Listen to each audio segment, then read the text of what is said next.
Consciousness returned slowly, as if floating through an opaque, viscous liquid. Some part of his mind was methodically marking each stage of this surfacing. The first scrappy general memories. He's sitting in the seat of a spaceship, waiting for something incredibly important to happen. Is he an astronaut? A pilot? A new stage. He's at school, then the flight academy, and the Open Space Fleet Extraterrestrial Program training camp. Another one. An older man in uniform shakes his hand and says, "Congratulations, Christian.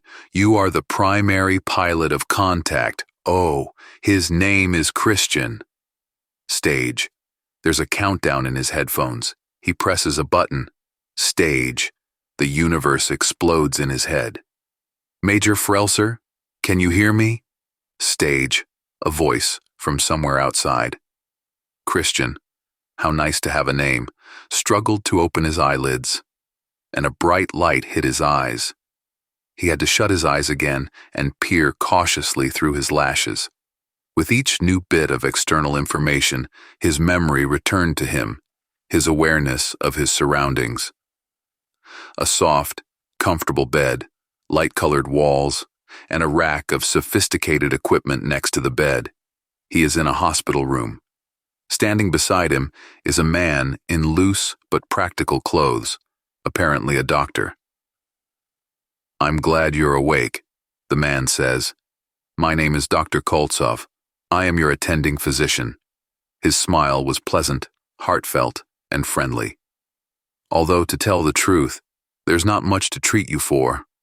All of your vitals are normal, and the few abnormalities we've seen disappeared as soon as you started to regain consciousness." Christian looked at him and felt the friendliness and care in the doctor's mind.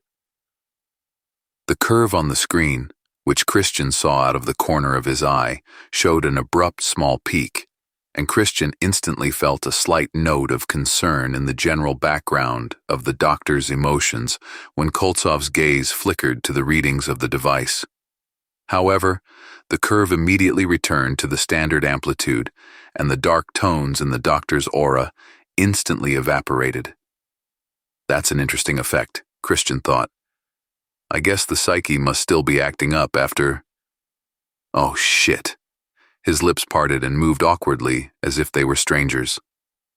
"Doctor, tell me," Christian said with difficulty. "What happened to me? Was I unconscious? How long before I was picked up?" Koltsov looked at him thoughtfully. Christian felt again the edges of the warm cloud of the doctor's aura darken with the coldness of worry and indecision. "Come on, speak up," Christian thought, and suddenly realized that the coldness had immediately melted away. "Actually, we were thinking of telling you later, when you've settled in a bit," said Koltsov. "But I can see now that this is an unnecessary precaution." He looked intently into Christian's face. "The thing is, after contact with Pilgrim, we lost your ship, lost it for a long time." "For how long?" Christian asked, trying hard to keep the traitorous tremor out of his voice. Dr. Koltsov sighed. 283 years, he said. "It was a great surprise, and a happy one, I can assure you, when your ship suddenly appeared near the moon. We're glad you're alive, but I'm afraid everyone you once knew is long dead." The doctor's aura was still full of warm friendliness, but Christian felt a coldness that came from within, from his heart. He wanted to scream but had no strength, so he just closed his eyes, repeating to himself, "Leave me alone." The blood was rushing in his ears, but not so much that he couldn't hear the doctor's footsteps hurrying out of the room. Complete understanding started to come after a few days. Christian had never been religious and didn't believe in mystical nonsense like soul transmigration, astral bodies, and auras. When the object Alpha suddenly appeared on the solar system's outskirts, all sorts of weird cults went crazy. Everyone thought it was the long-awaited Messiah, except those who believed that the Antichrist came to visit. The name Pilgrim was quickly attached to the object. Christian had thought it was all nonsense and madness, but now he could see people's auras. Moreover, he realized that he could control people by influencing those auras. At first, he was frightened, thinking that he had finally gone mad and could not distinguish reality from the fruits of a crippled psyche. But then, his memories began to return to him. Pilgrim was a colossal object of obvious artificial origin, a giant lens with a constantly changing albedo. That's how it was discovered, because Pilgrim did not emit any radiation except for reflected light, and, the most paradoxical, it seemed that it had no mass. However, it was comparable to Mercury and large satellites of giant planets in size.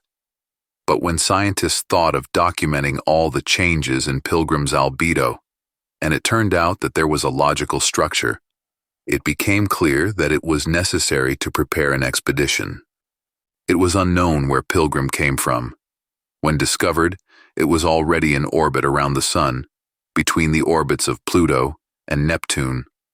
The first probes were sent to it from the Neptune Gamma orbital base, and the world froze in anticipation, which ended in nothing. After reaching Pilgrim, the probes disappeared. Finally, the scientists finished analyzing Pilgrim's albedo changes, and the stunned world suddenly realized Pilgrim was talking.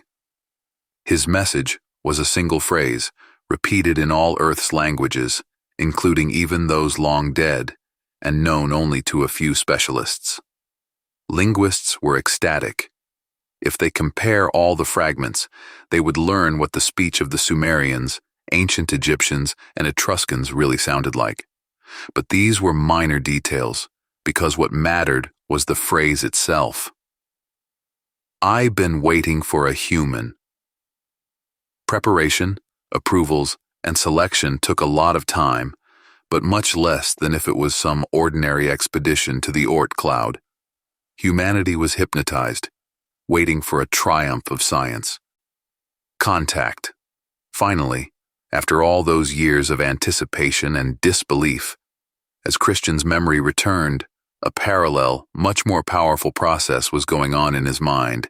He was controlling the medical staff almost automatically, playing on their auras, as a skilled musician creates a complex melody by touching the piano's keys with seeming ease and carelessness. For the first couple of days, Dr. Koltsov refused to give him access to the latest information, insisting that Christian was still too weak. But by the third day, it took a barely perceptible effort on Christian's part to get the doctor to relent. The network access device was a small, palm-sized thin tablet. Text and images were projected as a hologram. When Christian asked if there wasn't some more private way to roam the net, the doctor explained that most people had special implants in their eyes. Everything was projected directly onto their retinas, but it required surgery and would take some time, so Christian would have to do without them for now. Christian sent Koltsov away. He didn't know if any surveillance had been set up for patients like him, but decided it wasn't that important. If anything, he could always tweak the opinions of those who might not like Major Frelser's behavior. But why should he? He's not doing anything wrong. He just wants to know what's been happening in the world for almost 3 centuries. The first thing he did was to request all information about contact, but he learned nothing new. After approaching Pilgrim, his ship disappeared, as did all the automated probes, and a few hours later, Pilgrim himself disappeared as well. Christian was mourned as a hero by the entire solar system population. No one doubted that the astronaut had died. Pilgrim's visit remained an unsolved mystery, and to this day, scientists have puzzled over the meaning of this visit. Christian's own memories also were vague. In fact, there was only one memory. He flew up close to Pilgrim so that the enormous, slowly shimmering lens blocked his view, and then an incredible shock struck him. No, it was more like an indescribable explosion from inside his mind, as if he had traveled to the universe's birthplace and the Big Bang had occurred in his brain. For an elusive instant, It was as if he had become the universe itself. But he had no time to realize it, or to be horrified. After that, there was oblivion and complete darkness, immediately replaced by awakening in a hospital room. Only the memory loss and gradual recovery made it seem like the unconsciousness had some subjective duration. Still, it was as if Christian's consciousness had been switched off and then on again. For him, the flight to Pilgrim had taken place only a few days ago. Christian began to review the solar system's history in the years since the date of contact. Not much had changed in the human race, he thought. Yes, humans had stopped fighting, learned not to destroy their home planet's ecology, and extensively spread out over the system, building orbital cities. The project of Mars terraforming began about a century ago, but it will take several more centuries before the red planet will be suitable for life without domes. However, humans never made it to the stars. 2 expeditions to Barnard's star had failed, and occasionally there was talk of preparing a new one, but no genuine efforts. The reason was simple. Humanity was still politically fragmented, and instead of pooling efforts and resources, everyone was desperately bargaining and scheming for preferential treatment and benefits for a single nation. Christian leafed through the databases and directories, only marginally aware that he was absorbing and processing data at a speed that even the best computers had not been capable of in the days of contact. As he built up a complete picture of the world, probably more comprehensive than any human or computer ever had, he saw his future plan of action more and more clearly. Contact with Pilgrim had not been in vain. The mysterious object had given Christian incredible abilities. Christian must use them to help his descendants. It was time for humanity to take a decisive step forward, and he, Major Christian Frelser, had a duty to ensure the success of that step. It didn't take much effort to convince Dr. Koltsov that there was no longer any need to keep Frelser in the hospital. It was done with a tiny touch to the doctor's mental aura. Of course, all the world leaders dreamed of talking to Christian, the man who had been in contact with Pilgrim, as it was an easy way to score good political points. Great, he'll meet with all of them. Let them show off, shake his hand in front of the journalists. He will smile, nod, and quietly do his job. Of course, he can't reveal the truth. At best, he will be put away in the deepest underground bunker, with the best scientific intentions, of course. At worst, he'll be declared a dangerous megalomaniac. No, he must proceed secretly and carefully. When he was in school, he had read a sci-fi book in which there was this almost eternal robot that could influence people's thoughts. And this robot cared for and protected all of humanity, leading it to prosperity.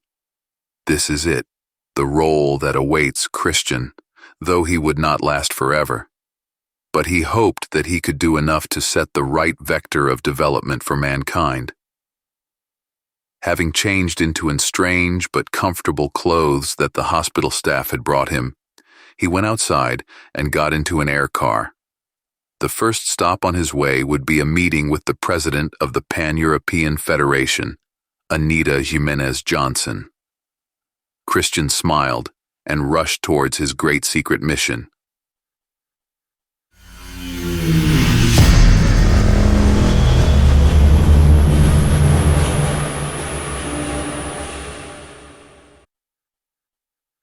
I realize that you are absolutely right, Victor, but somewhere in the back of my mind, I still think we should have told him. Dr. Koltsov looked at the dark-skinned, fair-haired woman sitting across from him. She was thoughtfully fiddling with a tall glass of amber liquid, a fiery wine from Mitzar 9. Anita Jimenez had once been his best student. No wonder she'd been the first to support his plan at the World Council despite her doubts. I wish we had that opportunity, Koltsov said. Unfortunately, all estimates show that poor Christian could not take the blow. And we owe him a huge debt. Unpayable debt, must I say. Our plan is the least we can do for him. In fact, if it weren't for him, we wouldn't even be having this conversation. Anita nodded. Talking aloud was a pure formality. Mental communication was faster, easier, and more efficient. But mankind was in no hurry to part with the tool that had made them intelligent. Intelligent enough to be ready for contact. The people over 300 years old, those born before the Pilgrim's contact, were primarily in the habit of speaking aloud. Mankind never knew what Pilgrim was. A god, a super-evolved sentient species, or some advanced AI built by ancient civilization. He remained in history not as an object, but rather as a turning point, after which the development of civilization went in a completely different direction and at a different speed. And everyone knew what part Major Christian Frelser had played in that. When Pilgrim had taken over Frelser's ship, he had used the pilot's mind as a prototype, studying it as thoroughly as possible, down to the quantum level, and then, based on the data he had obtained, had in some unfathomable way produced a shift in the minds of all humanity. And each person was left with a clear mental imprint of the original specimen, Christian's mind, as a reminder to whose sacrifice they owed their newfound greatness. Frelser was presumed dead until recently when his ship suddenly appeared in orbit around the moon. But the rescuers who found the unconscious pilot immediately determined that Frelser's mind shift was far weaker than the rest of humanity. The decision was difficult.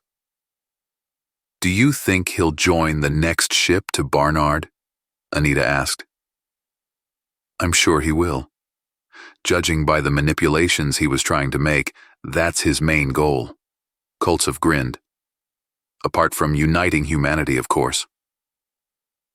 "Well, yes," Anita nodded thoughtfully.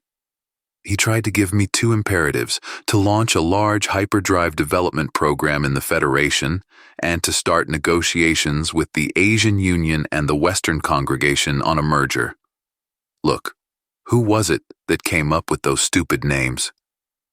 Koltsov rubbed his nose in embarrassment. "It was me.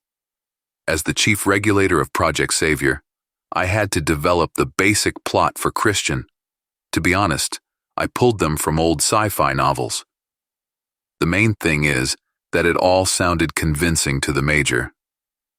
Anita was silent for a moment. "Yes, that's probably the main thing," she said finally. "I suppose you're right. The truth would have broken him, to be the last simpleton in a world of geniuses. And mortal in a world where no one else dies of old age," Koltsov added. "That too. It's such a shame we can't rebuild Christian's genetics. Oh, why Pilgrim hasn't finished rebuilding him." Anita finished her wine in one gulp and set the glass on the table. "Well, we have no shortage of volunteers. Everyone wants to give back at least a little of what we owe." "You know," said Koltsov, "I keep thinking, maybe that was Pilgrim's intention? Not to make us smarter and stronger, not to give us the galaxy, but to teach us—" "The gratitude," Anita finished, and looked at the wall screen on which a happy Christian Frelser was speaking to another gathering of influential politicians, students of theater studios, and actors of amateur theaters. The savior of mankind had a lot of work ahead of him. They would take care of it,